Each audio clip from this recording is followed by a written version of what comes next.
What's up, guys? Good to see you again. Yeah, back from the Philippines. We actually got back on the 17th. We arrived in Pittsburgh at, what was it? I don't even know. Was it 9 o'clock or something like that?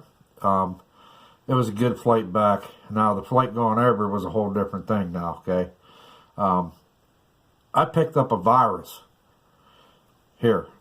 I don't know if I got it from work or where I got it, but I picked up a virus, and it didn't hit me until we get on the international flight, and that was from Chicago to Tokyo, and it was probably 3 or 4 hours into the flight, and I started feeling kind of weird, kind of crappy, you know what I mean? Then all of a sudden, it's like, yeah, dude, you best get to the bathroom because you got the runs.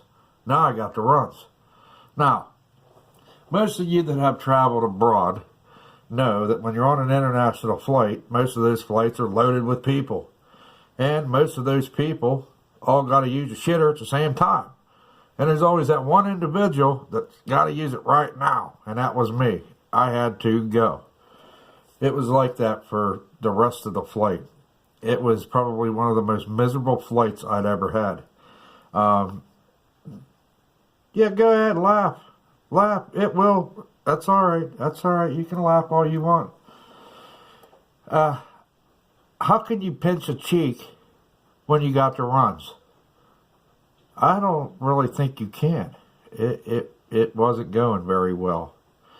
I was running back there saying, emergency, medical emergency, medical emergency. I was saying just about anything to get people the hell out of the bathrooms. But it wasn't working. So it took everything I had to keep from crapping my frickin' drawers. Okay? Go ahead and laugh. You can just laugh all you want. Alright, so anyhow, we get to the Philippines. We meet up with the family, which was awesome. I got all that on video. Actually, I made a video of that.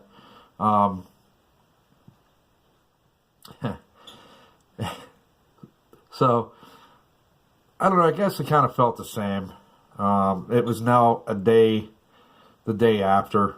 My wife was actually going to do some things with her family, and so my sister and I figured, well, this will be a time for us to maybe get down by the pool, and just chill by the pool. So that's what we did. The sun felt great because it was winter here, and the sun felt great. Sitting poolside for 1 hour, and I got frickin' toasted. I was burnt to a crisp. I couldn't frickin' believe it, and I never listened to my wife. My wife says, please put lotion on, okay? But I don't ever listen to her. And it was only an hour, and I was done. And I paid for it, y'all. I was burning up pretty good. My legs, my arms, my face. You can't really tell now. I still came back a white boy. I don't get that, but my arms are a little bit darkened, but can maybe see a little bit where I was burnt right in here. But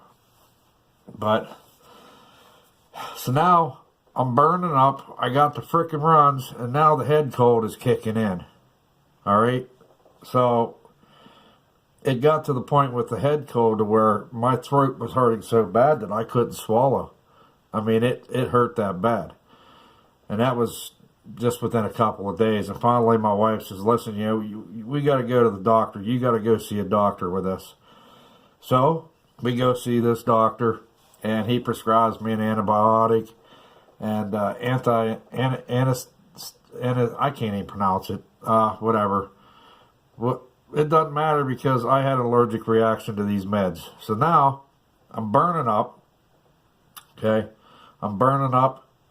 I got this massive head cold. I got the frickin' runs. Okay, and now my legs are breaking out and my feet are starting to swell up. And I'm thinking, what in the hell is going on? What in the hell is going on? So it was interesting. Yeah, my legs they broke out pretty bad. Yeah, it was just the lower parts of my legs, and my feet were swollen up a little bit. So here's the thing.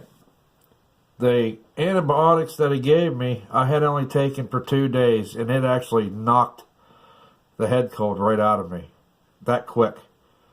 But now I'm breaking out because I'm having this reaction to these meds. And it wasn't stopping me though, y'all. I still got out there and got footage. I still got a ton more videos to make yet. Doing the best I can with those, you know. I wanted to make a documentary when I went over, and because, you know, getting sick and not feeling up to par, it just didn't work that way. So it is what it is. But all in all, okay, we had a good trip. We had a nice stay with the family, and we did a whole bunch of stuff. I felt kind of bad because, you know, with coming down with that virus, it kind of put me down for 2 days. It's not that I was bedridden or anything. It's just that I didn't want to get out there with other people and infect other people with this. So I decided to just stay back a day or so, which, you know, that's what we all should do. But we don't do that, do we? So we're staying at this condo. It was a beautiful place. Second time that I've stayed at this place. And there's one thing that kind of bothered me a little bit. Now listen, the Philippine people are amazing. They're awesome people. I love them. Okay, they're just amazing. They're very humble people. They're very, very generous. They're very, very polite. They treat you with a lot of respect. But I noticed when you're staying at an upper class facility, I noticed that everybody that stayed there, nobody would even say hello to you.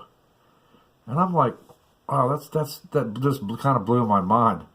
Is it true that those of us that make more money have that kind of mentality, like you're not good enough to even say hello to? And that's how it was. I'm telling you, there wasn't one person except the security that was there. The security would always say hello. Very generous. They were very polite. But the people that lived there, or the people that were staying there, they wouldn't even, you know, they would just look at you.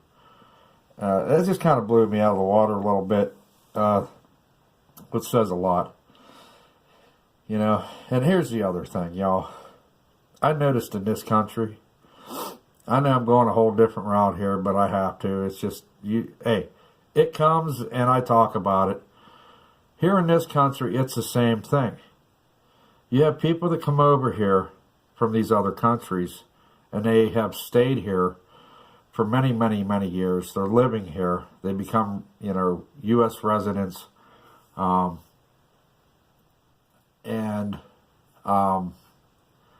They're the same way. It's like they lost that culture that's in them, and they have become more Western, like, you know what I mean? More American, however you want to say it. But it's the truth, man. They don't give you the time of day. They act like they're better than you. And I'm a little disturbed with that. You know what I mean? Because none of us are better than anybody. Yeah, some make more money. They drive more fancier cars. They wear, you know, top of the line clothing and all that stuff. But does that really, I mean, what does that mean? That just means you can afford to do it. That's all that really means. And most of the time, it also means you got more money than brains. So I had to put that out there. But anyhow, y'all, you know, I just don't understand that. I don't understand why people feel that when they, you know, I know people that I've been friends with people that are wealthy, and they're not like that. You know, they're like down to earth. I mean, they got fancy homes and they got fancy cars, but they don't have that kind of mentality. But there are a lot of people out there that do, and I just don't get that. It's like they act like you're not even good enough to say hello to, or And, you know, my wife always tells me, why do you let this stuff bother you? It's not really bothering me. It's just that I pick up on it. And I notice that it's just so wrong. You know what I mean? But when we were over there, we were staying at this condo, and it was like that. You know? It was like that. A lot of the people would not even say hello. What I did was I went out every morning, even being sick. I'd go out in the mornings and have coffee, and just, it was just so beautiful there that I didn't want to stay in a condo. I wanted to be out. And I'd be out and about, and I'd have my coffee, and a lot of the people there had dogs, and they're walking their little dogs and stuff, and they would just look at you, and they wouldn't even give you a wave. They wouldn't say good morning. There was nothing like that. And I'm like, damn. You know, I don't get it. I just don't get people like that. So, whatever. You know, you got that everywhere. But anyhow, y'all, just wanted to let y'all know that our vacation went very well. We try to go every 2 years. If I had it my way, I'd go every year. And eventually, as some of you may know, I eventually will be living there. I don't want to stay in the U.S. I love my country, but I don't want to retire here. I want to retire. And I mean, seriously, who wouldn't want to be in tropical? You know what I mean? If you can do it, then do it. So that is my plan. My plan is to leave this country and go live abroad and live in the tropics. So I just love it there that much. So, with saying that, the vacation just went very well, other than having the shits on the plane and having the shits while I was there. It all went well, and yeah, so I looked like the biggest lobster you ever saw in your life. Yeah, it was pretty intense. But anyhow, I'm like kind of losing myself here. So yeah, guys, I appreciate all your comments, and yeah, so there you have it. There you have it. So, you know what I always say, man, just be happy. Be happy with who you're with, and be happy with your life, y'all, and just keep it real. Bye.